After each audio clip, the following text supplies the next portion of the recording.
Hello, Times of Manipur na khudol tamjaba adugumlaba Coffee with Times of Manipur hariba thoromasibu meeting tabiriba singbu ahan mamukta taramna okchari.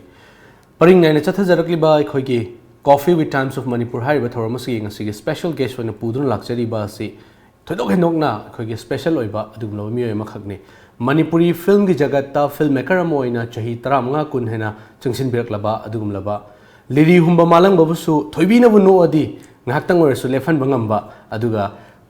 mathakta thokliba akhoi korau busu pothan bangamlaba adugumlaba miyoy makhakni lengsin biraksi filmmaker and director Oza Romi Maite. Thank you. Ahan bada Oza laksani se Oza si akhoi Oza gi mingsi Romi Maite na haibirago Maite sina akhoi yumna ki type ta sum chatleba Oza gi certificate name se sidum oibi brand natraga Oza gi yumna na kaino Oza gi leifam na krai degino introduction matek amtang tham I ming Romi Maite, Romi Maite is a ming one of them, my nadum oire, canoni, Duka Yunak say Malamne, I one kay pocrum lyric the gay. I Yumpanzare, I saw whom lay, Nusiba Chahum. That was a film Nusiba Missamane. I introduced to the white tiger, it's my talks again. Film bunung sibiri filmmaker amoina sang laba chahili sang kya sitna akhoi film gi industry sida work to bireko ahan ba akhoi gi mafam sida industry sida changak na ba hona ba sida akhoi karamba mafam dagi inspiration phang biraga akhoi filmmaker amoi oi gi habi wakhalon se krai dagi lakpi khibna yam seng na dum thamjar kanda ari angang ne dagi ai filmmaker am oi gi na dumaina ai gi khan gi bidi dumai lebidi natte abu aigi imung sa hitare akhoi imasi akhoi kanoni akhoi maitai isai sakpi oi aduna yumda isai gi mayam akhoi rehearsal toba then isai tinaba then oza then aduguma mayam adigi makhoi gi kano sing hitare toina pun masing aduna engonda su hitare masigi music related kano se swai degi dum inspiration se dum hobjane agi kano to swai tare ada matam ma dum khara dum agi khrang lingai hai tare dum matam degi su dum hai tare katang koi gi aina singer mu obu pam da baina but isai di nung si jaba pam sa boy baduna mai ka khotna da degi sum hawe adugi machak tu ni haina haining haina filmmaker mo oibeki another phase amada sumaina lakhi kano side ado angang ri da sapana filmmaker ma ta oige hana khoi gi ambition in life duga de mana lekhan gi bedi leite amno ai joza ado akhoi gi filmmaker am oiba matam da tungan ba chang da ba ya da ba polam sing akhoi isana khang da ba polam sing yam lei masida akhoi gi mafam sida di formal loina tamba ya ba education institute leita bana film school leita bani na hai ba sing si akhoi isa experience da gi tam mai jari ba hai ba sing sida takpi tambirak pa oza gi oza sing lebi bra yam paze ziki kano se ko se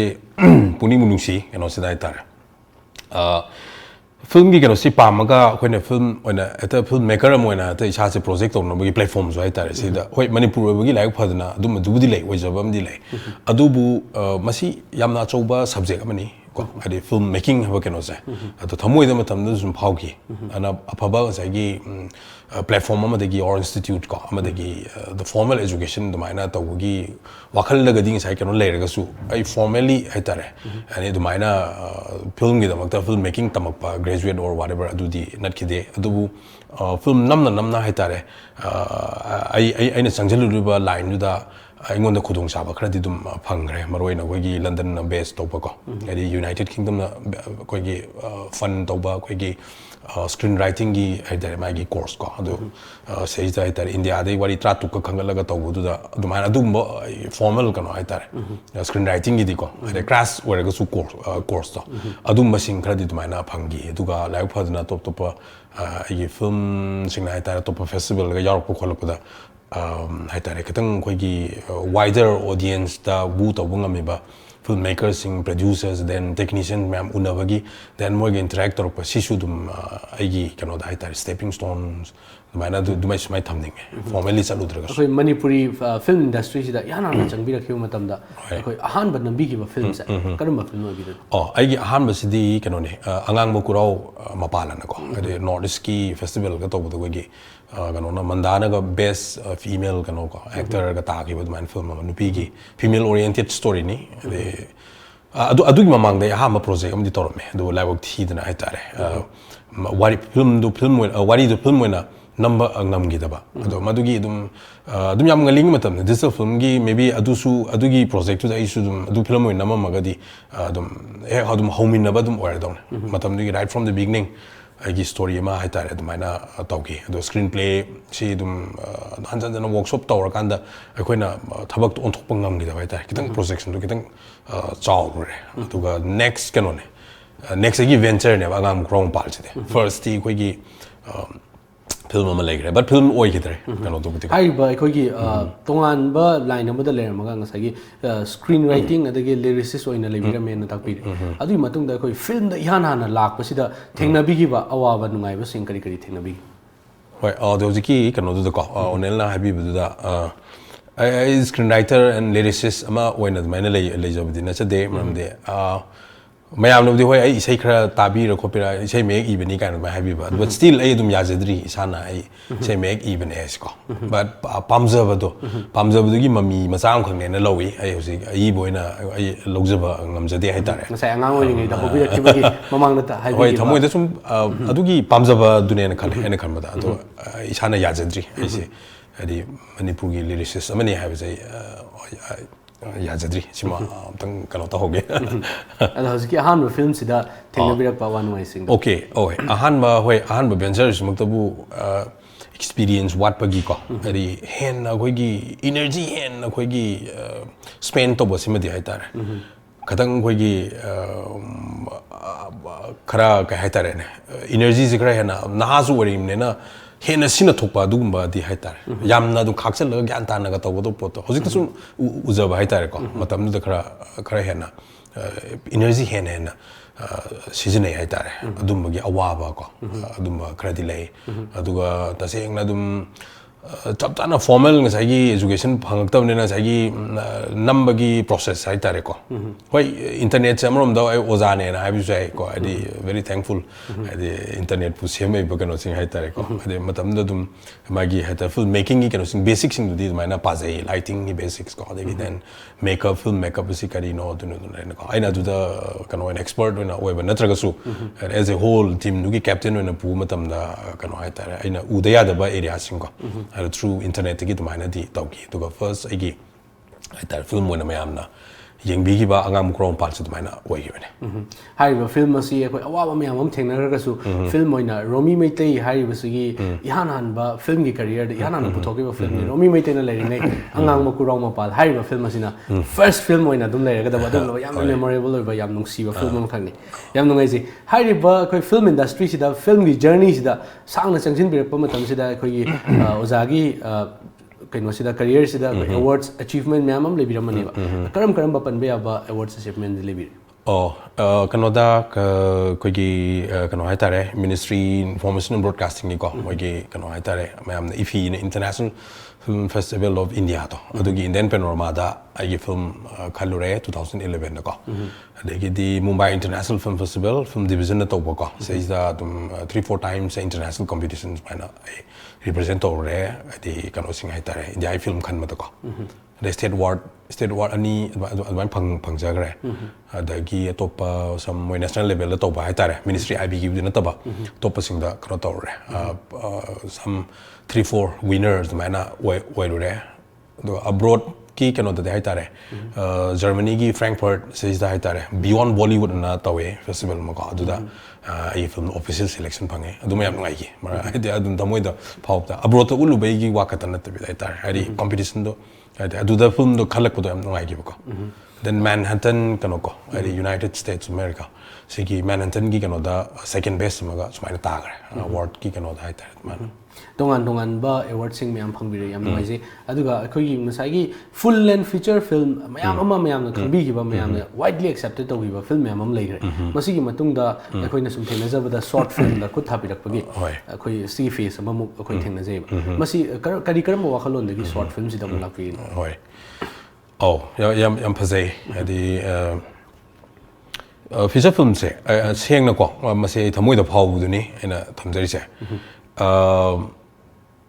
sum masing se sum yam zalakum taw ko aduga aina ninga changakhiba aina film sum namge hadudi natte some 20 to 15% 15 to 20% swai dige hena agi ningjaba se agi feature film sing tai ngasi bo ai dum tawba ngamde de number one ai competent oi da bai ai jo haita bagi maram ni research work wat pa kot pa ai gi bon mai limitation me am su le sere adu gi mathak ta hai tare ko ai ngamoi da ba me am hai tare adu gi hurdle lan ma ngamoi da me am su leidi le adu na dum yengbiri ba babok sing gi hai tare audience sing si khalaga makhoi ni yengba yana mong da khara sum ai gi apa ma se adum compromise to bodo ya ne ana ba dum taw bu sin film je dum ni fu ma thoi mu su jan gre do ado ai ki ba ma di sum yor ki bai tai marak to ko ai gi 27 28 try ki film sai gi masing surak pada ai gi film ni na phazai ai ta su ai je harau ba gum ma kai gum ba phaurak ta ba phase ma dum na yor kre adigi den nang ya dai dum no ai te nang hiding be aesthetic beauty to kem yauk dire kai na khare en na ko gi depth te yeng ba mi na ga haira ga su adu gi nungai ta ba ga ko gi kem ta ga phau da bai ta re ko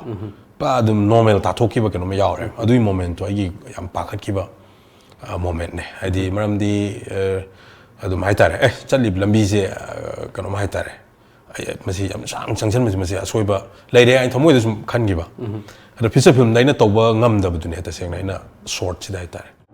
hari ba short ki target mai tor kips hai short ta koi gi yamna pamna gi ba hai ga di nung ma di rum adi color of water hari ba short film sing se mayamna yamna pamna ba mo oi khiba ba aduga hari ba se Brahmaputra Valley Film Festival da so manasing lobi rakhiba malik karam manasing lobi rais winner tai winner the curfew na second best tai color of water ma kanone best film tai ko tumaina best film ai ani rak ta gare kano ge Brahmaputra ge aduga second best na amurta curfew ni second best ta ge aziki color of water haiba film se koi yeng bada mayam na chatna riba kaino se gi am thaja da ba koi plot ama semgalo matung da koi na audience na expect su to do pot ama plot ama puthok pi raga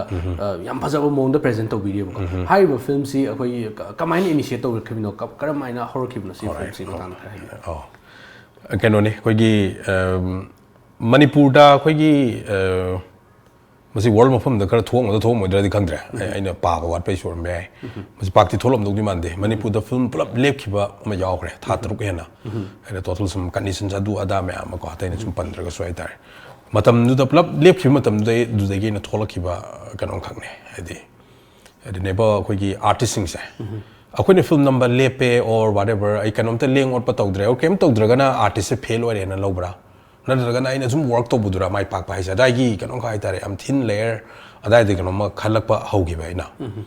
adune adi never artist I say mai pak leite amasung mai thi ba have se leite have never ai gi color of water gi mai gi waris ina liza gi bo wari tu dai tare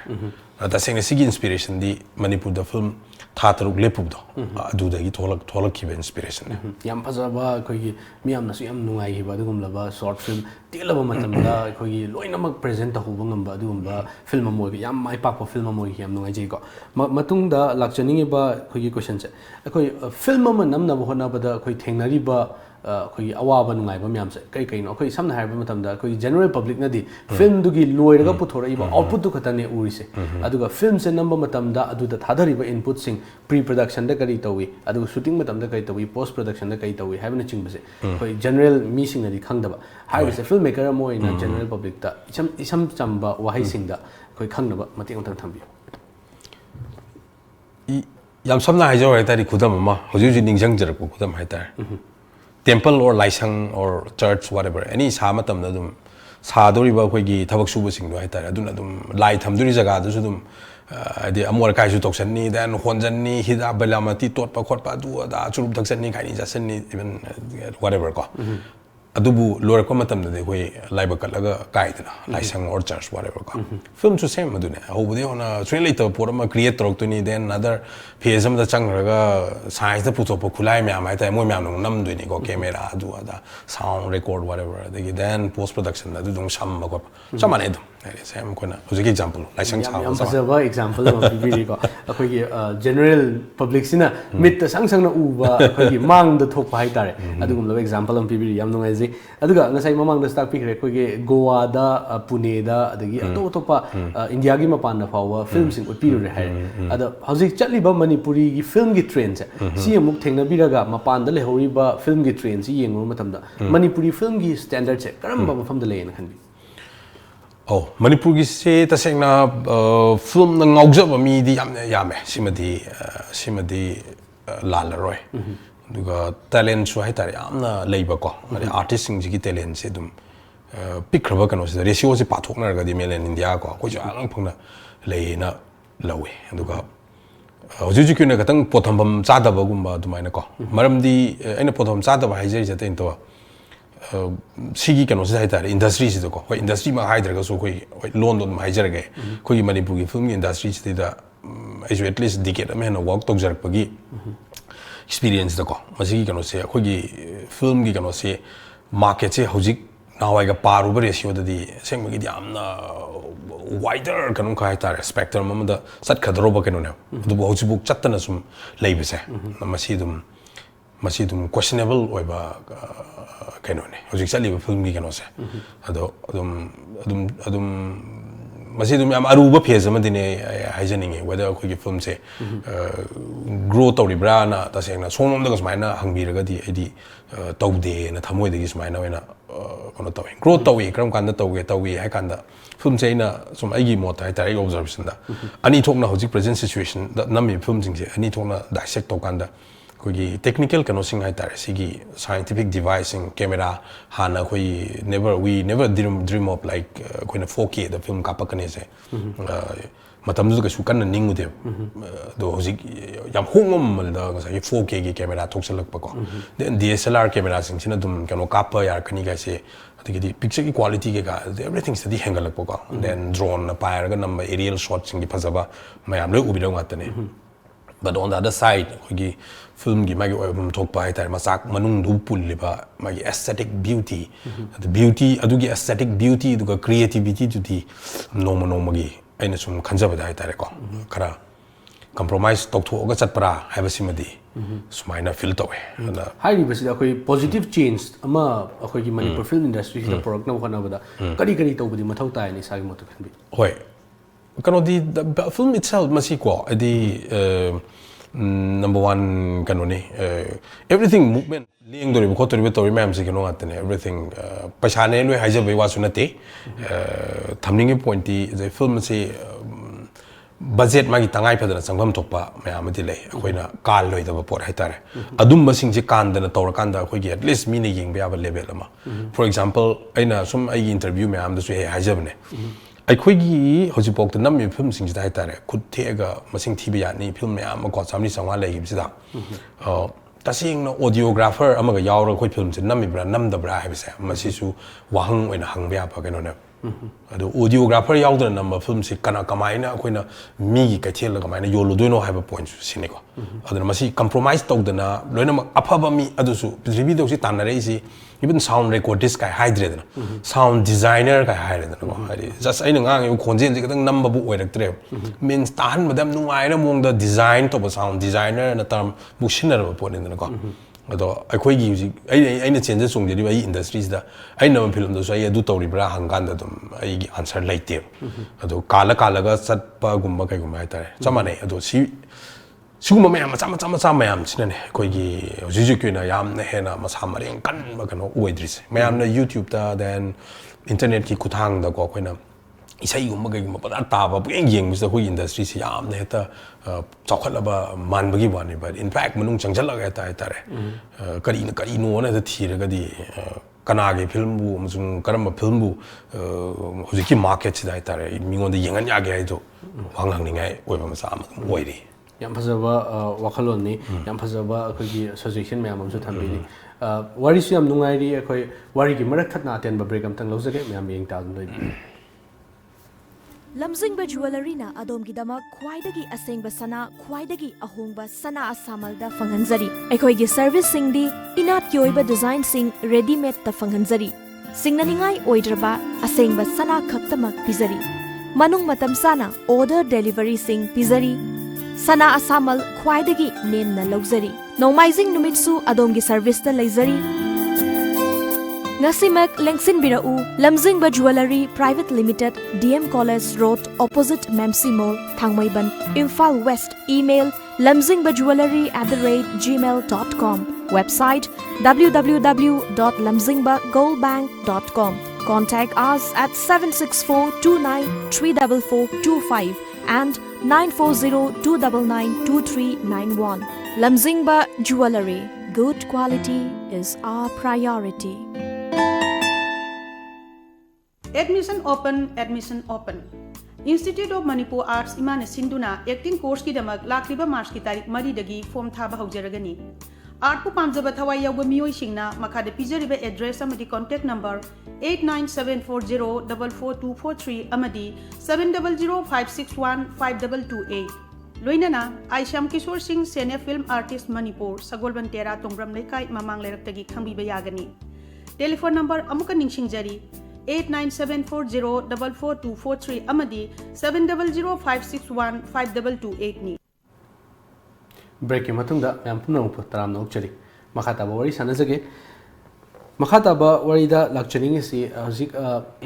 mamang da sanazagi wari singsida akoi ozana haibi hibada akoi film gi oiba kan bayadaba maram mayam si kalaga chatpana akoi masamareng phanna Manipuri film si chakhotpa ngamdabani haina thambigre ko masida akoi Manipuri film gi oiba film policy ama aduga haiba singsibu takpi tambigedaba film school singlingba yamna tangai phadaba maram ama oire I hajariba matang sidi kenogi ozagi kari Hoi. Policy se level 3 2016 gi policy se zik policy oidore na ko nan nei kano to su thengnei ado mayam dum film paternity da work to biriba mayam na kan su chen na ko series of meetings ko taw na ko tna dugi kano to issue dum follow to je ado policy di ondore ai policy lebisi am na important way matam da policy se dum legadong ne se interview khudi mukta jam haijaba kano ne adu bu dum yeng bio policy se legra matung da ko Manipur film gi chaliba khongsa chida adum ahong makradi sui soiduna lakane mase dum lakane maram di kana kanda akhoi gi lam se dum adi mi le mase dum ade akhoi marom pangching mapan da ya work to me am yauri ko adi sei dum mo gi work to bham leitaba gumba leidana ko for example Bollywood ki film gi industry da or kano to sing hai ta visual effect ka to sing se khoi sidagi myam yaw bune to ko na dum changchal la kanda khoi mi ator mane sometimes the supervise ka to ba ta sometimes artist na so label na ta ba other level am no work to ko no policy se la ko da dum asoba dum ahong ma dum urakane ada akhoi gi Manipur gi oiba isa gi oiba film school leitaba se masi matandri ka hebini school se la school se labor pay ko adi ado school na loin mak torkani ha bisu sumak chu hek haining de maram de masidum whole masi globes gi ha tare ko masi gi dum any kano sing listen ko filmmaker sing moi dum moi gi biography sing paavada digi den kano da tare ado badan formal school lam digi badan illaga thador padi amok dinati nati ngasi world rule toriba filmmaker sing ko ade adu makong fombina ba right ado di pay school lama le di pay some police to topina ba ko adu di school le di pay filmmaking hai base koi film am oina hona da composite art na hajari ba composite art se tongan art form yam se punchelaga film hai ba post mo oira ka do ne hai basi film gi director am oina film maker am oina hai ri ba gari si isana steering se pai ga thobi doine chathaning ba mo mai kai da pubi doine hai basi da koi gi yaw ga dori ba art form sing na se khang da ba ya da ba hai basi sing gi matang da makeup ki oiro costume oiro isa da knowledge leita ba ya da ba light ki oiro hai basi sing se khang da ba hona ba da kari kari gi mateng di lor ga ngasai internet gi lo ne heavy gra sinta ba kari right in person oina ko mi oina dum masi wari sajaba de den tineri mo pang de gi smaina knowledge dumaina longna ba hadi exchange tona ba ko adu gi process ma di dumaina tawi aduga sabsana say for example kano haire lighting haire ko camera gi part amane ado sabsana ta ina lighting gi kano experience ta lage na ina to ina adu gi damakta dumaina light ona to rupa dumaina ko budi yaude ai gi kano da so aitare sabsana ma gi cameraman ma gi hade cinematographer du gi ma gi part amane ko lighting gi kano sa ado ma gi through da dum kaitare masi dum pami ba ai gi ki light ki set nung ka ga do aitare with common understanding amada ko the basic thing du budi hoi kano sing atopa lyrics sing dagi par ka tumaina di phangma ngak tane matam kuina gi mamang dagi Romi Maitai as a filmmaker as a film director mayam na loina khangna ra lai aduga recently akoi ikui jingai chahi kharagi manung sida Romi Maitai as a folk musician na transition yam chaw ma lai se masi karai dagi lakpi no oh the mayam na sum haibi bor ngani nuksi bi dana ko seng bagi di ꯀꯩꯅꯣꯅꯦ ꯐꯣꯛ ꯃ꯭ꯌꯨꯖꯤꯛꯁꯦ ꯄꯥꯝꯖꯕ ꯃꯤ ꯑꯃꯅꯤꯗ ꯑꯗꯣ ꯍꯣꯏ ꯄꯥꯝꯖꯕ ꯈꯨꯗꯤꯡꯃꯛ ꯂꯣꯏ ꯇꯧꯒꯗ꯭ꯔꯥꯅ ꯃꯤꯅꯁꯨ ꯍꯦꯛꯇ ꯍꯪꯕ ꯌꯥꯕ ꯋꯥꯍꯪꯗꯤ ꯑꯣꯏꯕ ꯌꯥꯏ ꯑꯗꯨꯕꯨ ꯑꯩꯅ ꯌꯥꯝ ꯅꯨꯡꯁꯤꯖꯕ ꯄꯣꯠ ꯑꯃ ꯀꯣ ꯑꯗꯒꯤ ꯃꯁꯤ ꯑꯗꯨꯝ ꯑꯦꯠꯂꯤꯁ ꯑꯩꯅ ꯑꯗꯨꯗ ꯏꯟꯚꯣꯜꯕ ꯇꯧꯖꯕ ꯍꯥꯏꯁꯤ ꯑꯩꯒꯤꯁꯨ ꯑꯦꯆꯤꯞꯃꯦꯟ ꯑꯃꯅ ꯂꯧꯖꯕ ꯀꯩꯅꯣ ꯈꯪꯅꯦꯕꯀꯣ ꯑꯦꯟ ꯏꯟꯐꯦꯛ ꯏꯠ ꯋꯥꯁ ꯑ ꯃꯤꯁꯟ ꯀꯣ ꯑꯩꯒꯤꯗꯤ ꯍꯥꯏꯗꯤ ꯑꯩꯈꯣꯏꯅ ꯐꯣꯔ ꯑꯦꯛꯖꯥꯝꯄꯜ ꯑꯩꯅꯒ ꯃꯌꯥꯝ ꯁꯨꯝ ꯎꯕꯤꯔꯝꯕ ꯌꯥꯏ ꯎꯕꯤꯔꯝꯗꯕꯁꯦ ꯄꯦꯅꯥꯒ ꯈꯣꯡꯕ ꯈꯣꯠꯄ ꯇꯧꯕꯗꯨꯅ ꯌꯥꯝ ꯍꯩꯕ ꯃꯥꯜꯂꯝꯒꯅꯦꯕ ꯑꯁꯦꯡꯕꯗꯤ ꯀꯩꯝ ꯍꯩꯄꯣꯠꯇꯦꯗ ꯀꯩꯝ ꯍꯩꯖꯄꯣꯠꯇꯦ ꯑꯗꯣ ꯀꯩꯅꯣꯝꯈꯛꯅꯦ ꯑꯩꯈꯣꯏꯒꯤ ꯐꯤल्म ꯅꯝꯕ ꯃꯥꯁꯨ ꯄꯦꯅꯥ ꯈꯣꯡꯕ ꯌꯥꯏ ꯑꯗꯣ ꯄꯦꯅꯥꯁꯦ ꯑꯩꯈꯣꯏ ꯃꯌꯥꯝꯁꯨ ꯂꯣꯏ ꯈꯣꯡꯕ ꯌꯥꯏꯅ ꯀꯥꯏꯁꯦ ꯑꯗꯨꯝ ꯑꯩꯅ ꯈꯟꯕꯗ ꯑꯩꯒꯤ ꯃꯔꯝꯗꯒꯤ ꯃꯤ ꯑꯅꯤꯗꯪ ꯑꯣꯏꯔꯁꯨ ꯑꯍꯨꯝꯗ ꯑꯣꯏꯔꯁꯨ ꯑꯗꯨꯃꯥꯏꯅꯒ ꯈꯟꯕ ꯃꯤꯒ ꯑꯗꯨꯝ ꯊꯣꯛꯂꯛꯑꯗꯤ ꯀꯥꯏꯅ ꯑꯗꯨꯃꯥꯏꯅꯒ ꯁꯨꯝ ꯑꯗꯨꯁꯨ ꯃꯅꯨꯡꯗ ꯑꯗꯨꯃꯥꯏꯅ ꯂꯩꯈꯤꯌꯦ ꯑꯗꯨꯒ ꯇꯁꯦꯡꯅ ꯑꯩꯅ ꯍꯦꯛꯇ ꯍꯥꯏꯇꯥꯔꯦ ꯐꯣꯛꯀꯤ ꯀꯩꯅꯣꯁꯤꯗ ꯂꯨꯞꯇꯅ ꯑꯗꯨꯒ ꯑꯩꯅ ꯌꯥꯝꯅꯒ ꯍꯩꯗꯅ ꯑꯗꯨꯗꯤ ꯀꯩꯝꯇ ꯅꯠꯇꯦ ꯑꯩ ꯀꯔꯤꯝꯇ ꯈꯪꯗꯦꯅ ꯑꯩ ꯁꯨꯃꯥꯏꯅ ꯑꯣꯏꯅ ꯊꯝꯖꯅꯤꯡꯉꯦ ꯑꯗꯨꯒ ꯑꯗ ꯑꯩꯈꯣꯏꯅ ꯁꯨꯝ ꯊꯦꯡꯅꯖꯕꯗ ꯑꯩꯈꯣꯏ ꯃꯐꯝꯗ ꯁꯣꯁꯤꯡ ꯎꯠꯄꯤꯕ ꯍꯣꯏ ꯈꯔ ꯑꯩꯅ ꯏꯁꯥꯅ ꯊꯦꯡꯅꯖꯕꯗꯁꯨ ꯊꯦꯡꯅꯖꯔꯦ ꯑꯗꯣ ꯃꯌꯥꯝꯅ ꯈꯪꯅꯕꯒꯤꯗꯃꯛꯇ ꯚ꯭ꯌꯨꯋꯔꯁꯤꯡꯁꯤꯅ ꯈꯪꯍꯧꯅꯕꯒꯤꯗꯃꯛꯇ ꯀꯔꯥꯏ ꯃꯐꯝꯁꯤꯡꯗꯗꯤ ꯁꯣꯁꯤꯡꯗ ꯎꯠꯄꯤꯔꯦ ꯁꯦ ꯀꯩꯅꯣꯅꯦ ꯑꯩꯈꯣꯏꯒꯤ ꯂꯥꯏꯍꯨꯏꯅ ꯀꯩꯅꯣꯃ ꯂꯩ ꯑꯩꯈꯣꯏꯒꯤ ꯁꯨꯃꯥꯏꯅ ꯏꯟꯗꯤꯖꯤꯅꯁ ꯃ꯭ꯌꯨꯖꯤꯛ ꯀꯣ ꯁꯤꯒꯤ ꯑꯥꯔꯠ ꯐꯣꯝꯁꯦ ꯑꯩꯈꯣꯏꯒꯤ ꯔꯤꯁꯔꯁ ꯁꯦꯟꯇꯔꯅꯦ ꯑꯩꯈꯣꯏꯒꯤ ꯑꯥꯔꯇꯤꯁꯇꯤꯛ ꯗꯤꯔꯦꯛꯇꯔ ꯑꯩꯒꯤꯁꯨ ꯑꯣꯖꯥꯅꯦ ꯑꯣꯖꯥ ꯃꯌꯥꯝ ꯃꯉꯥꯡꯁꯤꯅ ꯀꯣ ꯃꯥꯅ ꯁꯨꯃꯥꯏꯅ ꯗꯤꯖꯥꯏꯟ ꯇꯧꯕ ꯑꯩꯈꯣꯏꯒꯤ ꯀꯩꯅꯣꯁꯤꯡ ꯍꯥꯏꯇꯥꯔꯦ ꯄ꯭ꯂꯦ ꯃꯈꯜꯁꯤꯡ ꯑꯗꯨꯒ ꯏꯁꯩ ꯕꯦꯂꯦ ꯃꯈꯜ ꯑꯗꯨꯃꯥꯏꯅ ꯁꯦꯝꯕ ꯑꯣꯖꯥꯅ ꯁꯦꯝꯕ ꯈꯔ ꯂꯩ ꯑꯗꯨꯗ ꯍꯥꯏꯇꯥꯔꯦ ꯂꯥꯏꯕꯛ ꯐꯗꯅ ꯑꯣꯖꯥꯅꯁꯨ ꯁꯨꯃꯥꯏꯅ ꯍꯥꯏꯇꯥꯔꯦ ꯅꯪꯁꯨ ꯁꯨꯃꯥꯏꯅ ꯔꯣꯃꯤ ꯅꯪꯁꯨ ꯑꯗꯨꯗꯨ ꯍꯥꯏꯔꯀꯥꯟꯗ ꯑꯦꯔꯤꯌꯥ ꯃꯆꯥ ꯑꯃꯒ ꯇꯧꯗꯅꯀꯣ ꯑꯇꯣꯞ ꯑꯇꯣꯞꯄ ꯃꯐꯝ ꯈꯔꯗꯒ ꯀꯩꯅꯣ ꯃꯅꯤꯄꯨꯔꯒꯤ ꯖꯒꯥ ꯑꯇꯣꯞꯄ ꯈꯔꯗꯁꯨ ꯍꯥꯏꯇꯥꯔꯦ ꯑꯩꯈꯣꯏꯒꯤ ꯏꯆꯥꯅꯨꯄꯤ ꯃꯥꯡꯀꯥꯒꯤ ꯃꯅꯥꯛꯇ ꯄꯦꯅꯥ ꯈꯣꯡꯗꯅ ꯈꯔ ꯀꯩꯅꯣ ꯇꯧꯔꯦ ꯑꯗꯒꯤꯗꯤ ꯁꯤꯡꯒꯥꯄꯨꯔꯗ ꯃꯣꯏꯒꯤ ꯏꯁꯄ꯭ꯂꯥꯅꯦꯠ ꯀꯩꯅꯣꯗꯨꯗꯀꯣ ꯑꯗꯨꯗꯁꯨ ꯑꯗꯨꯃꯥꯏꯅ ꯄꯔꯐꯣꯔꯃꯦꯟꯁ ꯂꯥꯏ ꯍꯔꯥꯎꯕ ꯄꯔꯐꯣꯔꯃꯦꯟꯁ ꯇꯧꯔꯦ ꯑꯗꯩ ꯇꯨꯡꯏꯟꯕ ꯄꯦꯅꯥ ꯈꯣꯡꯕ ꯑꯃ ꯑꯣꯏꯅ ꯍꯥꯏꯇꯥꯔꯦꯀꯣ ꯍꯥꯏꯗꯤ ꯍꯩꯕꯗꯤ ꯅꯠꯇꯦꯀꯣ ꯅꯨꯡꯉꯥꯏꯖꯩ ꯑꯗ ꯍꯥꯏꯔꯤꯕ ꯑꯁꯤꯗ ꯆꯪꯁꯤꯟꯕꯤꯔꯛꯄꯁꯤꯗꯒꯤ ꯑꯣꯏꯔꯝꯒꯅꯤ ꯍꯥꯏꯅ ꯑꯩꯅ ꯁꯨꯝ ꯒꯦꯁ ꯇꯧꯖꯩꯀꯣ ꯑꯩꯈꯣꯏ ꯃꯪꯀꯥꯒ ꯀꯣꯂꯥꯕꯣꯔꯦꯠ ꯇꯧꯔꯒ ꯄꯣꯔꯇꯨꯒꯤꯁ ꯒ꯭ꯔꯨꯞ ꯑꯃꯒ ꯀꯣꯂꯥꯕꯣꯔꯦꯠ ꯇꯧꯔꯒ ꯅꯨꯔꯥ ꯄꯥꯈꯪ ꯍꯥꯏꯕ ꯃ꯭ꯌꯨꯖꯤꯛ ꯚꯤꯗꯤꯑꯣ ꯑꯜꯕꯝ ꯑꯃ ꯅꯝꯈꯤꯕꯁꯦ ꯁꯤꯒꯤ ꯋꯥꯔꯤꯁꯦ ꯀꯃꯥꯏꯅ ꯇꯧꯕꯅꯣ ꯑꯝꯇꯒ ꯍꯥꯏꯕꯤꯌꯨ ꯔꯥꯏꯠ ꯁꯤꯁꯨ ꯀꯩꯅꯣꯅꯤ ꯁꯤꯅ ꯑꯃꯨꯛ ꯑꯦꯛꯖꯦꯛꯠꯂꯤ ꯑꯩ ꯐꯤꯜꯝ ꯃꯦꯀꯔ ꯑꯃ ꯑꯣꯏꯅꯀꯣ ꯍꯥꯏꯗꯤ ꯄ꯭ꯂꯦꯠꯐꯣꯝ ꯑꯆꯧꯕ ꯑꯃꯅꯦꯕ ꯑꯩꯈꯣꯏꯒꯤ ꯏꯁꯩ ꯑꯣꯔ ꯑꯩꯈꯣꯏꯒꯤ ꯋꯥꯔꯤ ꯃꯤꯉꯣꯟꯗ ꯇꯥꯍꯟꯕ ꯌꯥꯕ ꯀꯩꯅꯣꯃ ꯂꯩꯔꯦ ꯍꯥꯏꯕꯁꯦ ꯕꯤꯀꯣꯁ ꯁꯤꯁꯤ ꯏꯟꯇꯔꯅꯦꯁꯅꯦꯜ ꯀꯣꯂꯥꯕꯣꯔꯦꯁꯟꯅꯦꯕ ꯄ꯭ꯔꯣꯖꯦꯛ 3 ꯑꯅ ꯁꯨꯃꯥꯏꯅ ꯑꯩꯈꯣꯏꯒꯤ ꯗꯦꯕꯤꯠ ꯕꯦꯂꯦꯟꯇꯤꯟ ꯀꯧꯏ ꯀꯩꯅꯣꯁꯦ ꯄ꯭ꯔꯣꯗ꯭ꯌꯨꯁꯔꯁꯦ ꯃꯥꯁꯦ ꯇ꯭ꯔꯥꯚꯦꯂꯔꯅꯦ ꯑꯗꯨꯒ ꯈꯔ ꯑꯩꯈꯣꯏꯒꯤ ꯔꯤꯃꯣꯠ ꯄ꯭ꯂꯦꯁꯦꯁꯇ ꯂꯩꯕ ꯑꯥꯔꯇꯤꯁꯁꯤꯡ ꯃꯤꯅ ꯈꯪꯕꯤꯗꯕꯁꯦ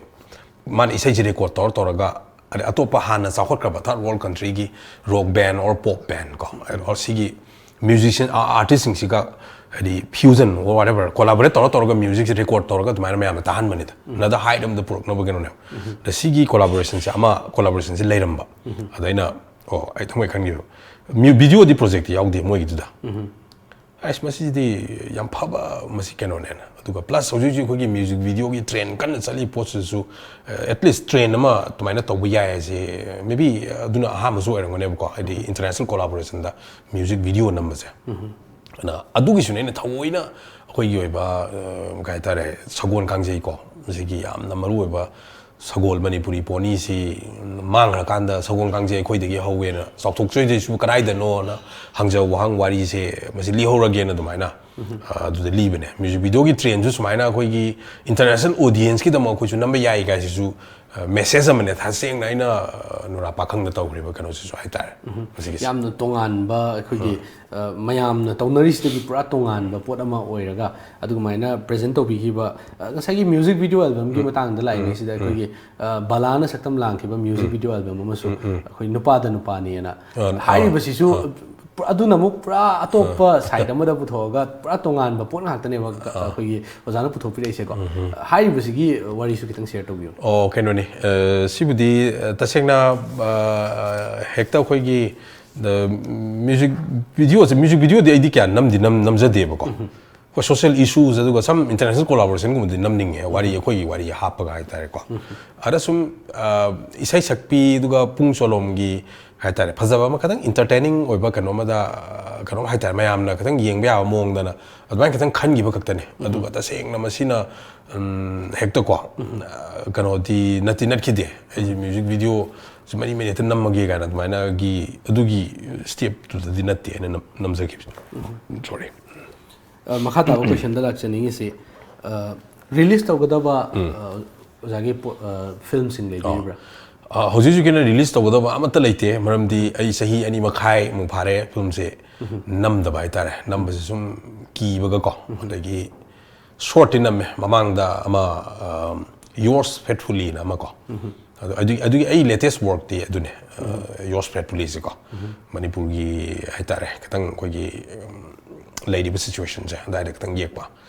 ꯑꯗꯣ ꯍꯟꯗꯛꯀꯤ ꯃꯣꯏꯒꯤ ꯀꯔꯤ ꯐꯦꯁꯇꯤꯚꯦꯜꯅꯣ ꯀꯥꯎꯔꯦ ꯑꯗꯨ ꯅꯣꯃꯤꯅꯦꯁꯟ ꯑꯃ ꯑꯗꯣ ꯒꯨꯋꯥꯍꯥꯇꯤꯗ ꯇꯧꯕꯅꯦ ꯑꯩꯈꯣꯏꯒꯤ ꯃꯣꯏꯒꯤ ꯐꯤꯜꯝ ꯏꯟꯁꯇꯤꯇ꯭ꯌꯨꯠ ꯖꯣꯇꯤ ꯆꯤꯇ꯭ꯔꯕꯣꯟꯅ ꯁꯤꯟꯕ ꯀꯩꯅꯣꯝꯗꯀꯣ ꯑꯗꯣ ꯑꯗꯨꯃꯥꯏꯅ ꯇꯧꯏ ꯑꯗꯨꯅ ꯈ꯭ꯋꯥꯏꯗꯒꯤ ꯂꯦꯇꯦꯁꯅꯦ ꯑꯗꯨꯒ ꯍꯧꯖꯤꯛ ꯔꯣꯃꯤ ꯃꯩꯇꯩ ꯃꯣꯁ ꯑꯩꯈꯣꯏꯒꯤ ꯗꯤꯃꯥꯟꯗꯤꯡ ꯑꯩꯈꯣꯏꯒꯤ ꯐꯤꯜꯝ ꯃꯦꯀꯔ ꯑꯣꯐ ꯃꯅꯤꯄꯨꯔ ꯃꯁꯤ ꯑꯩꯈꯣꯏ ꯃꯇꯝ ꯀꯨꯏꯅ ꯐꯤꯜꯝ ꯅꯝꯗ꯭ꯔꯦꯅ ꯇꯥꯛꯄꯤꯔꯦ ꯑꯩꯈꯣꯏꯒꯤ ꯔꯣꯃꯤ ꯃꯩꯇꯩꯒꯤ ꯑꯣꯏꯅ ꯑꯩꯈꯣꯏ ꯀꯝꯕꯦꯛ ꯍꯥꯏꯇꯥꯔꯦꯅꯦ ꯑꯁꯤ ꯀꯔꯝ ꯀꯥꯟꯗ ꯑꯣꯏꯕꯤꯅꯤ ꯑꯅꯧꯕ ꯑꯩꯈꯣꯏꯒꯤ ꯐꯤꯆꯔ ꯐꯤꯜꯝꯗ ꯑꯅꯧꯕ ꯑꯣꯏꯅ ꯑꯃꯨꯛ ꯅꯧꯍꯧꯅꯅ ꯈꯣꯡꯗꯥꯔꯛꯀꯗꯧꯁꯦ ꯃꯁꯤ ꯇꯧꯔꯒ ꯀꯩꯁꯨ ꯌꯥꯝꯅ ꯅꯧꯍꯧꯅꯅ ꯅꯧꯍꯧꯕ ꯀꯩꯁꯨ ꯑꯣꯏꯗꯧ ꯃꯥꯟꯗꯦ ꯑꯩꯅ ꯁꯨꯝ ꯈꯟꯕꯗꯀꯣ ꯂꯩꯔꯤꯕ ꯆꯠꯂꯤꯕ ꯐꯤꯂꯝꯒꯤ ꯃꯆꯠ ꯍꯥꯏꯇꯥꯔꯦ ꯃꯌꯥꯝꯅ ꯁꯨꯝ ꯌꯦꯡꯕꯤꯔꯤꯕ ꯋꯥꯔꯤꯒꯤ ꯃꯆꯠꯁꯤꯗ ꯍꯥꯏꯇꯥꯔꯦ ꯑꯩꯅ ꯌꯥꯝ ꯀꯥ ꯍꯦꯟꯅ ꯑꯅꯧꯕ ꯇꯧꯕ ꯉꯝꯗꯦꯅ ꯑꯩ ꯇꯁꯦꯡꯅ ꯄꯨꯛꯅꯤꯡ ꯄꯤꯛꯊꯕꯩ ꯅꯠꯇꯕ ꯑꯩ ꯁꯦꯡꯅꯅꯤꯀꯣ ꯑꯩ ꯍꯥꯏꯖꯩꯁꯤꯗ ꯃꯌꯥꯝꯒ ꯇꯧꯔꯤ ꯄꯣꯠꯁꯤꯒ ꯑꯗꯨꯝ ꯇꯧꯔꯛꯑꯒ ꯁꯨꯝ ꯃꯥꯟꯅꯗꯧ ꯃꯥꯜꯂꯦ ꯑꯗꯣ ꯑꯅꯗꯔ ꯍꯣꯏ ꯕꯖꯦꯠ ꯑꯆꯧꯕꯒꯤ ꯀꯩꯅꯣꯗ ꯍꯥꯏꯇꯥꯔꯒꯗꯤ ꯑꯩ ꯋꯥꯔꯤ ꯃꯌꯥꯝ ꯑꯃ ꯂꯩꯖꯩ ꯑꯩꯅ ꯍꯥꯏꯇꯥꯔꯦ ꯄ꯭ꯔꯤꯊꯤꯕꯤꯒꯤ ꯃꯥꯂꯦꯝꯒꯤ ꯃꯤꯁꯤꯡꯗ ꯁꯨꯝ ꯌꯦꯡꯕ ꯌꯥꯅꯤ ꯀꯥꯏꯅ ꯑꯩꯅ ꯈꯟꯖꯕ ꯑꯗꯨꯒꯤ ꯋꯥꯔꯤ ꯃꯌꯥꯝꯗꯤ ꯂꯩ ꯑꯗꯨꯕꯨ ꯂꯩꯔꯤꯕ ꯅꯝꯒꯗꯧꯔꯤꯕ ꯕꯖꯦꯠ ꯍꯥꯏꯇꯥꯔꯦ ꯂꯨꯄꯥ ꯂꯥꯛ 5-10ꯅꯒ ꯇꯧꯔꯒ ꯑꯗꯨꯗꯗꯤ ꯑꯩ ꯋꯥꯔꯤꯁꯦ ꯑꯩ ꯅꯝꯃꯣꯏꯅ ꯂꯧꯋꯦ ꯑꯗꯣ ꯁꯨꯃꯥꯏꯅ ꯑꯣꯏꯅ ꯂꯩ ꯃꯈꯥ ꯇꯥꯕ ꯀꯣꯏꯁꯟꯁꯦ ꯑꯩꯈꯣꯏ ꯃꯥꯏꯟꯗꯤ ꯇꯧꯕꯤꯒꯅꯨ ꯈꯤꯇꯪꯗꯤ ꯄꯔꯁꯅꯦꯜ ꯑꯣꯏꯔꯦ ꯃꯌꯥꯝꯅ ꯍꯪꯗꯕ ꯌꯥꯗꯦ ꯍꯥꯏꯕ ꯀꯣꯏꯁꯟ ꯑꯃꯈꯛꯅꯦ ꯐꯤꯜꯝꯗ ꯊꯣꯏꯕꯤ ꯀꯧꯕꯤꯔꯤꯁꯦ ꯑꯇꯣꯞꯄ ꯃꯃꯤꯡ ꯑꯝꯇ ꯀꯧꯗꯅ ꯊꯣꯏꯕꯤ ꯀꯧꯕꯤꯔꯤꯁꯦ ꯀꯩ ꯃꯔꯝꯒꯤ ꯍꯣꯏ ꯊꯣꯏꯕꯤꯁꯦ ꯑꯗꯨꯝ ꯌꯥꯝꯅ ꯍꯪꯅꯔꯦ ꯑꯩꯅꯁꯨ ꯍꯦꯛ ꯍꯥꯏꯖꯩ ꯁꯨꯃꯥꯏꯅ ꯌꯥꯝꯅ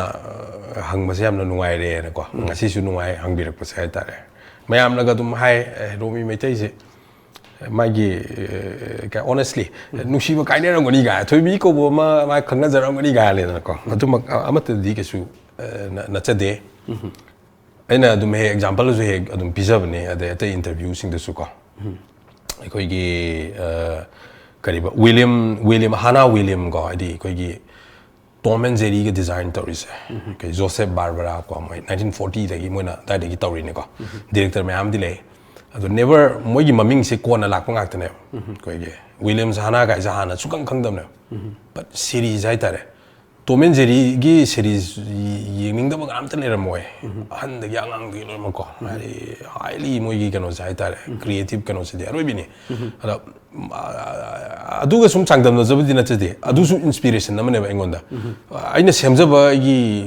ꯐꯤꯛꯁꯟ ꯀꯣ ꯁꯤꯒꯤ ꯀꯩꯅꯣ ꯍꯥꯏꯇꯥꯔꯦ ꯀꯦꯔꯦꯛꯇꯔ ꯑꯃꯈꯛ ꯁꯣꯏ ꯂꯩꯇꯕ ꯀꯦꯔꯦꯛꯇꯔ ꯑꯃꯈꯛ 나 로미 메이테이시 고원나 좀 로미 메이테이 뿌락바 나이나 좀 나와야되기 간색이 그게노네 로미 메이테이는 매암나 컹드링아이다 좀 퇴비지 하나 좀 따버네 퇴비지 또 따살라 간다 who's the main behind 퇴비지 고원나 좀 마이나 락버네 나 아이는 닝자바 뭐 스마이나 뭐 플랜 도기 퉁 뭐지 뭐나 누가에 누가 퇴비 거 뭐가 남다가 그노 났대 ꯑꯗꯒꯤ ꯑꯩꯈꯣꯏꯒꯤ ꯃꯃꯥꯡꯉꯩꯗ ꯑꯩꯈꯣꯏ ꯔꯦꯗꯤꯑꯣ ꯗ꯭ꯔꯃꯥ ꯑꯣꯏꯅ ꯐꯥꯎꯔꯒ ꯃꯤꯌꯥꯝꯅ ꯇꯥꯟꯅꯈ꯭ꯔꯕ ꯔꯦꯗꯤꯑꯣ ꯗ꯭ꯔꯃꯥ ꯃꯌꯥꯝ ꯑꯃ ꯐꯤꯜꯝꯗ ꯑꯣꯟꯊꯣꯛꯄꯤꯔꯛꯏꯁꯦ ꯃꯁꯤ ꯀꯔꯝꯕ ꯋꯥꯈꯜꯂꯣꯟꯗꯒꯤ ꯀꯩꯅꯣ ꯅꯝꯊꯣꯛꯄꯤꯔꯤꯅꯤ ꯍꯣꯏ ꯁꯤꯃꯁꯨ ꯀꯩꯅꯣꯅꯦ ꯑꯩꯅ ꯁ꯭ꯇꯣꯔꯤꯗꯨꯗꯤ ꯈꯜꯂꯨꯕꯗꯤ ꯅꯠꯇꯦ ꯁꯤꯃꯗꯤ ꯁꯦꯡꯅ ꯑꯗꯨꯝ ꯍꯥꯏꯖꯔꯕꯗꯀꯣ ꯄ꯭ꯔꯣꯗ꯭ꯌꯨꯁꯔ ꯑꯗꯩ ꯄ꯭ꯔꯣꯗꯛꯁꯟ ꯀꯝꯄꯅꯤꯗꯨꯅ ꯍꯥꯏꯇꯥꯔꯦ ꯁꯨꯃꯥꯏꯅ ꯇꯧꯕ ꯁꯤꯒꯤ ꯔꯦꯗꯤꯑꯣ ꯄ꯭ꯂꯦꯁꯦ ꯁꯨꯃꯥꯏꯅ ꯐꯤꯜꯝꯗ ꯑꯣꯟꯊꯣꯛꯁꯦꯅ ꯑꯗꯨꯃꯥꯏꯅ ꯃꯣꯏꯅ ꯍꯥꯏꯕꯗꯒꯤꯀꯣ ꯑꯗꯣ ꯑꯗꯨꯝ ꯀꯃꯟ ꯑꯣꯏꯕ ꯃꯥꯔꯀꯦꯠꯀꯤ ꯇ꯭ꯔꯦꯟꯅꯦꯅ ꯍꯣꯏ ꯋꯥꯔꯤ ꯌꯥꯝꯅ ꯅꯨꯡꯁꯤ ꯈꯣꯠꯂꯤ ꯑꯗꯨꯃꯥꯏꯅ ꯇꯧꯕꯗꯨꯗꯀꯣ ꯑꯗꯨꯝ ꯃꯌꯥꯝꯒꯤ ꯑꯗꯨꯝ ꯌꯥꯅꯕ ꯍꯥꯏꯇꯥꯔꯦ ꯑꯗꯨꯃꯥꯏꯅ ꯇꯧꯕꯅꯦ ꯑꯗꯨꯒ ꯑꯩꯅ ꯑꯇꯝꯅꯅ ꯔꯦꯗꯤꯑꯣ ꯄ꯭ꯂꯦ ꯑꯃ ꯑꯣꯔ ꯁꯨꯃꯥꯡ ꯂꯤꯂꯥ ꯑꯃ ꯁꯨꯃꯥꯏꯅ ꯐꯤꯜꯝꯗ ꯑꯣꯟꯊꯣꯛꯄꯒꯤ ꯑꯄꯥꯝꯕꯗꯤ ꯀꯩꯁꯨ ꯂꯩꯇꯦ ꯃꯔꯝꯗꯤ ꯃꯥꯟꯅꯗꯕ ꯑꯥꯔꯠ ꯐꯣꯔꯝ ꯑꯅꯤꯒꯤ ꯀꯩꯅꯣꯁꯦ ꯃꯌꯥꯝꯅ ꯁꯨꯝ ꯍꯦꯛꯇ ꯑꯗꯨꯝ ꯃꯥꯟꯅꯗꯕ ꯑꯅꯤꯁꯦ ꯑꯗꯨꯝ ꯃꯥꯟꯅꯅ ꯑꯗꯨꯝ ꯂꯣꯏꯅꯃꯛ ꯍꯦꯛꯇ ꯑꯗꯨꯝ ꯎꯕꯤꯒꯦ ꯇꯧꯕꯅꯦꯕ ꯍꯦꯛꯇ ꯑꯗꯨꯝ ꯁꯨꯃꯥꯡ ꯂꯤꯂꯥꯗꯧꯅ ꯑꯗꯨꯝ ꯍꯦꯛꯇ ꯌꯦꯡꯕꯤꯒꯦ ꯇꯧꯕꯒꯨꯝꯕ ꯐꯤꯜꯝꯗꯁꯨꯀꯣ ꯑꯗꯨꯗꯨꯅ ꯑꯗꯨꯝ ꯍꯥꯏꯗꯤ ꯐꯖꯕꯗꯣ ꯃꯗꯨꯒꯤ ꯐꯖꯕ ꯇꯣꯞ ꯇꯣꯞꯄꯒꯤ ꯐꯖꯕ ꯃꯍꯥꯎꯗꯨꯗꯤ ꯍꯦꯛ ꯐꯪꯍꯟꯕ ꯉꯝꯗꯕꯗꯣ ꯑꯩꯅ ꯅꯝꯃꯒꯁꯨ ꯌꯥꯝ ꯅꯨꯡꯉꯥꯏꯖꯩ ꯑꯗꯨꯒ ꯑꯩꯈꯣꯏ ꯂꯣꯏꯁꯤꯜꯂꯛꯄꯁꯤꯗ ꯑꯩꯈꯣꯏꯒꯤ ꯃꯅꯤꯄꯨꯔꯗ ꯂꯩꯔꯤꯕ ꯐꯤल्मꯕꯨ ꯄꯥꯝꯖꯕ ꯐꯤल्ꯃꯗ ꯉꯥꯎꯖꯕ ꯑꯩꯈꯣꯏꯒꯤ ꯑꯣꯖꯥꯕꯨ ꯑꯥꯏꯀꯣꯟꯃꯛꯅꯤ ꯈꯟꯖꯕ ꯃꯅꯤꯄꯨꯔꯤ ꯐꯤल्म ꯏꯟꯗꯁꯇ꯭ꯔꯤꯒꯤꯁꯤꯒꯤ ꯑꯥꯏꯀꯣꯟꯅꯤ ꯑꯣꯖꯥꯅ ꯇꯧꯕꯤꯔꯤ ꯁꯨꯃꯥꯏꯅ ꯇꯧꯕ ꯉꯝꯖꯔꯒꯗꯤ ꯀꯥꯏꯅ ꯈꯟꯖꯕ ꯑꯉꯥꯡ ꯃꯌꯥꯝ ꯑꯃ ꯂꯩꯔꯤ ꯍꯥꯏꯔꯤꯕ ꯐꯤल्मꯗ ꯆꯪꯖꯅꯤꯡꯕ ꯍꯥꯏꯔꯤꯕ ꯑꯉꯥꯡꯁꯤꯡꯁꯤꯗꯗꯤ ꯀꯔꯤ ꯋꯥꯐꯝ ꯊꯝꯕꯤꯅꯤ ꯃꯁꯤ ꯈꯔ ꯌꯥꯝꯅ ꯑꯩꯈꯣꯏꯒꯤ ꯄꯥꯕꯁꯤ ꯏꯝꯄꯣꯔꯇꯦꯟ ꯑꯣꯏ ꯀꯣ ꯍꯥꯏꯗꯤ ꯑꯗꯨꯒ ꯌꯥꯝ ꯏꯕꯁꯨ ꯏꯝꯄꯣꯔꯇꯦꯟ ꯑꯣꯏ ꯃꯁꯤ ꯑꯩ ꯇꯁꯦꯡꯅ ꯍꯥꯏꯖꯧ ꯍꯥꯏꯇꯥꯔꯗꯤꯀꯣ ꯊꯃꯣꯏꯗ ꯑꯩ ꯁꯨꯃꯥꯏꯅ ꯐꯥꯎꯋꯦ ꯐꯤल्म ꯃꯦꯀꯔꯁ ꯑꯃ ꯑꯣꯏꯕ ꯍꯥꯏꯕꯁꯤ ꯈꯔ ꯑꯗꯨꯝ ꯔꯤꯁꯔꯁ ꯋꯥꯔꯛ ꯈꯔꯗꯤ ꯑꯗꯨꯝ ꯇꯧꯗꯕ ꯌꯥꯔꯣꯏ ꯑꯗꯨꯒ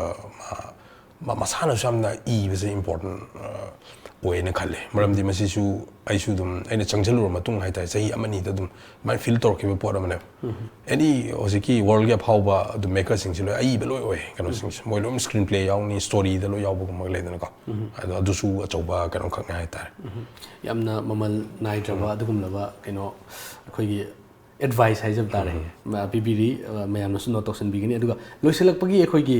ꯔꯥꯎꯟꯁꯤꯗ ꯇꯣꯝꯒꯤ ꯋꯥꯍꯪ ꯑꯗꯣꯝꯒꯤ ꯄꯥꯎꯈꯨꯝ ꯍꯥꯏꯕ ꯑꯩꯅ ꯀꯣꯏꯁꯟꯁꯤ ꯊꯨꯅ ꯑꯣꯖꯥꯗ ꯍꯪꯖꯔꯒ ꯑꯩꯈꯣꯏ ꯈꯟꯊꯕ ꯇꯧꯗꯅ ꯑꯣꯖꯥꯅ ꯊꯨꯅ ꯈꯨꯝꯕꯤꯔꯛꯄꯒꯤ ꯑꯗꯨꯒꯨꯝꯕ ꯔꯥꯎꯟ ꯑꯃ ꯌꯥꯝ ꯅꯨꯡꯉꯥꯏꯕ ꯌꯥꯝ ꯑꯦꯟꯇꯔꯇꯦꯅꯤꯡ ꯑꯣꯏꯕ ꯔꯥꯎꯟꯅꯤ ꯌꯥम थुन खुम्बदी ngमदबने तो ट्राई तꯧ ꯑꯍꯥꯟꯕ ꯀꯣꯏꯁꯟ ꯊꯝꯖꯔꯒꯦ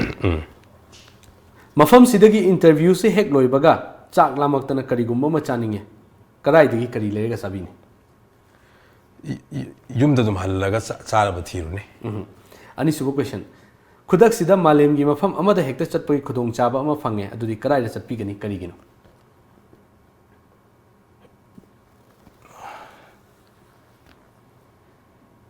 यूरोप चटनिंगे ꯃꯔꯝ ꯀꯔꯤꯒꯤ यूरोप की मोगी मीसिंगसिकी यामना वखल ताबा कनोसिंगसे हाइतारे अदु याम हंजन हंजन येंगनिंगे इसागी इमुंग मनुंगदा ख्वाइदगी पामजबसे करिनो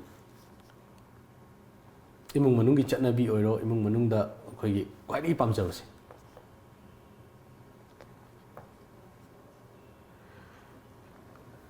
इंजांग मखल मखल चा फंगबसे सिमन नुंगाय इसागी वालेट ता हौजी हौजी याउबीरिबा ख्वाइदगी लुना खंजबा पोसकसे करिनो वालेट गाड़ी दे यावरे ओके याम फजबा आंसर ने ख्वाइदगी फजबा आंसर ने थोइबी नतबा ख्वाइदगी पामजबा मैतै नुपीगी ममिंगसे करिनो थोइबी ओके मियामना यामना खंगनदबा इसागी टैलेंट और स्किल करमनो आई इसै याम लांग बसकपा पामे मरवक्त स्टेज दगा याम से ओके फिल्म मेकर डायरेक्टर नत्रगा फोक म्यूजिशियन ओरमद्रगदि करी ओइबिरमगनि आई फिल्म मेकर तुम ओरमगनि okay what is your biggest addiction इसागी ख्वाइदगी बिगेस्ट एडिक्शन से कइनो हौजी चुकिना कनो से हाइतारे मोबाइल फोन अदुम पाइबसे सिमा एडिक्शन ओय ख्वाइदगी